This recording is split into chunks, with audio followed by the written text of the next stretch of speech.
Oh, hey, what's up guys? Welcome back to another video. I hope you're doing well. And today we're going to be going over something that I saw somebody request, and I thought it was an interesting request. So I figured, you know what? I haven't heard people say this move in a while, so I'll give it to you. It's called the 𝐾𝐈𝐒 bottom placement, and I have a couple of touches to change it up because I didn't like the original and the way it was done. So let's get into the 𝐾𝐈𝐒 bottom placement.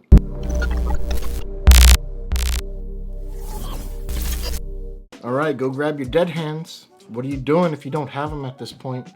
Come on, get on the ball. Get your dead hands, go to 𝗦𝗧𝗥𝗙𝗙𝗙𝗢 and then come back and we can do the 𝐾𝐈𝐒 bottom placement, which is a nice way of saying, let me show you how to do the 𝐾𝐈𝐒 bottom placement, because it's an interesting move. So the 𝐾𝐈𝐒 bottom placement is a way to put a card on the bottom of the deck, basically. So let's say the Jack of Diamonds, you put it, you square up the deck, and the card stays on the bottom. Now, the original way this was done, it was very linear.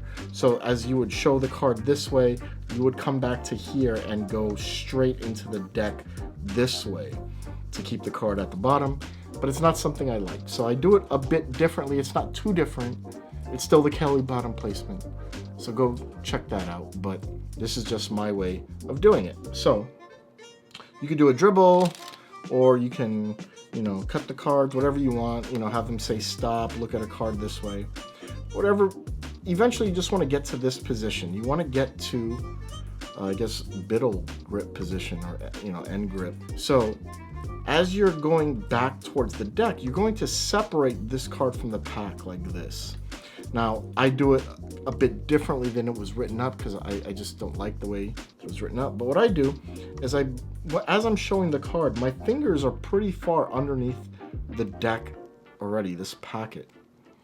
And I'm going to pull this way towards my body, right? Or when it's face down, it'll be towards the outside.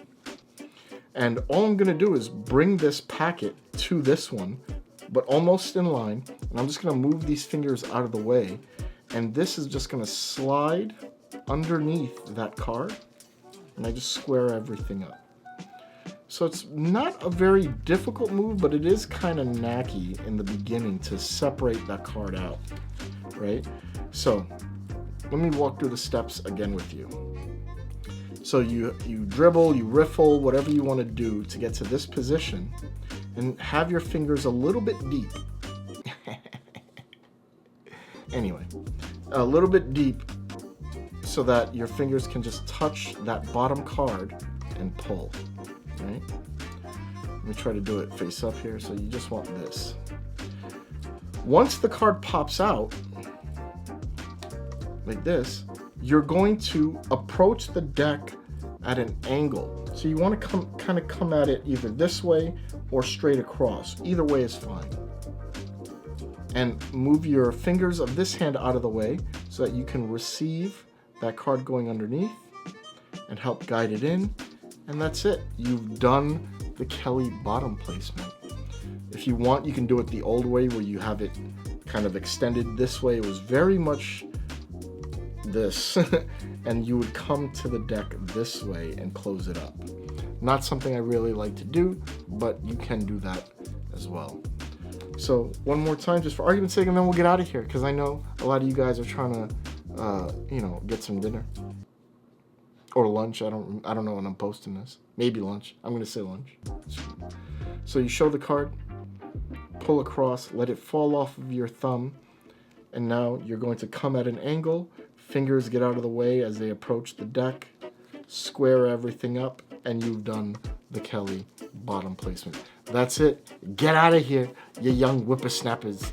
Go practice the stuffs and tell me what you do with it after you practice it. Tell me some ideas and stuff. And then, yeah. Peace out. I'm a scrub, but you still love me, you love me. Even though I don't make no money, you've been there when the times get ugly. I'm a scrub, but you still love me, you love me. I'm a scrub, but you still love me, you love me.